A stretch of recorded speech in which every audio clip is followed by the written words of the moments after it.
اچھا اب تھوڑا سا ملک کے سیاسی معاملات پر بات کرنے. مین وائل ہمیں ارشد وورا صاحب نے بھی جوائن کیا, رہنما ایم کیو ایم پاکستان. لیکن وہ خبر سب کے سامنے آج ملک کے سیاسی محاذ سے کہ گورنر صاحب کو تبدیل کر دیا ہے, کامران ٹیسوری صاحب کو, اور اب نہال ہاشمی صاحب جن کا تعلق آپ کی جماعت سے ہے, پرانے کارکن ہیں تو, اور کافی عرصہ زیر اعتاب بھی رہے, تو اب وہ گورنر سندھ ہوں گے. تو ایم کیو ایم کو کوئی اعتماد میں نہیں لیا گیا تھا, یا that was on the cards, یا کسی پیپلز پارٹی سے کسی ڈیل کا حصہ تھا؟ کیسے ہوا یہ فیصلہ؟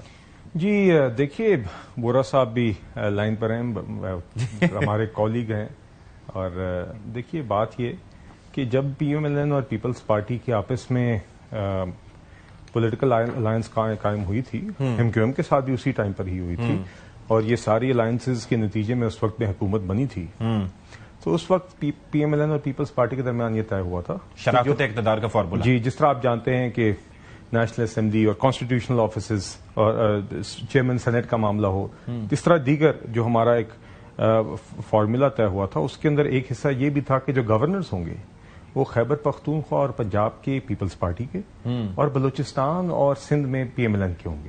تو آپ نے دیکھا کہ حکومت بننے کے کچھ آغاز میں, کچھ چند مہینے بعد تقرریاں آپ نے دیکھی کہ آپ کے پنجاب میں گورنر تھے پیپلز پارٹی کے جو ہیں ابھی, اس کے بعد کنڈی صاحب خیبر پختونخوا میں بھی لگے, جعفر مندوخیل صاحب ادھر بلوچستان میں لگے, اور یہاں پر بھی یہ معاملہ طے تھا کہ at some stage P M L N کے گورنر لگیں گے. تو یہ, اور ہمارا ایم کیو ایم کے ساتھ اس حوالے سے کوئی ایسا معاہدہ نہیں تھا کہ ایم کیو ایم کے گورنر رہیں گے, یعنی کہ ان کو دودھ میں سے مکھی کی طرح نکالا. بٹ دے آر سیئنگ کہ who are you two parties to decide کہ ایسے کرنا ہے. نہیں, دیکھیے یہ وفاقی حکومت کا استحقاق ہوتا ہے. ٹیسوری صاحب تو 2022 سے چلتے آ رہے تھے نا جی. تو جب ہماری حکومت بنی تھی تو اس کے بعد تو فرینکلی یہ شاید پہلے بھی ہو جاتا, یہ تو اس میں تاخیر ہوئی ہے اس فیصلے میں.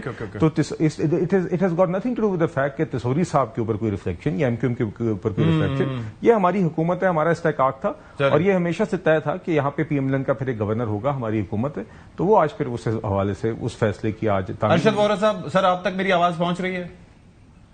جی مجھے آپ نے سن لیا, وہ کہہ رہے ہیں کہ بھائی you are just a casualty, it has got nothing to do with M Q M اور کامران ٹیسوری صاحب, ہی واز پرفارمنگ فائن, لیکن یہ بہت پہلے ہو جانا چاہیے تھا.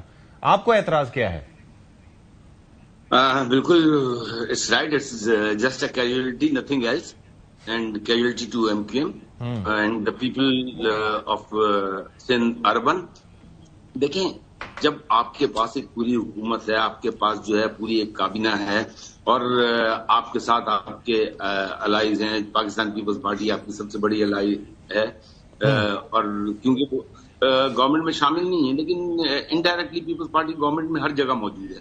اگر آپ دیکھیں تو تمام اہم انسٹیٹیوشنز جو ہیں اس پہ پیپلز پارٹی کے لوگ ہیں, اور پھر پیپلز پارٹی کی تمام جتنی بھی آپ کی جو ہے لیجسلیشن ہوتی ہے اس میں پیپلز پارٹی کے جس طریقے سے پیپلز پارٹی چاہتی ہے, جس طریقے سے وہ اس کے اندر چینجز چاہتی ہیں, وہ چینجز ہوتی ہیں, امینڈمنٹس ہوتی ہیں. تو ایم کیو ایم کے ساتھ تو سوتیلا سلوک right from the very first day چل رہا ہے.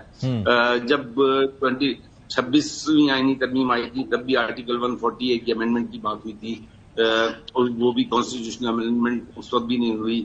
27ویں ترمیم آئی, اس میں بھی نہیں ہوئی. 27ویں ترمیم میں بھی جو ہے جب آپ بات کرتے ہیں کہ, اور پھر بھی جب وہ واحد اہم موقع ہوتا ہے کہ جب ایم کیو ایم اپنا رول پلے کر سکتی ہے, یا تنگ کر سکتی ہے, یا وڈرا کر سکتی ہے. کیا آپ سن سکتے ہیں مجھے ارشد صاحب؟ اچھا, ارشد صاحب کو دوبارہ کنیکٹ کرتے ہیں. اچھا, مین وائل میں ذرا سنوا دیتا ہوں. ڈاکٹر فاروق ستار, ان کی جانب سے کہا گیا جی یہ جو فیصلہ آپ نے لیا جس میں آپ کہہ رہے ہیں کہ یہ تو ہماری آپس میں ایک معاہدہ تھا آپ کا اور پیپلز پارٹی کا, سنوائیے گا جی انہوں نے کیا کہا ہے.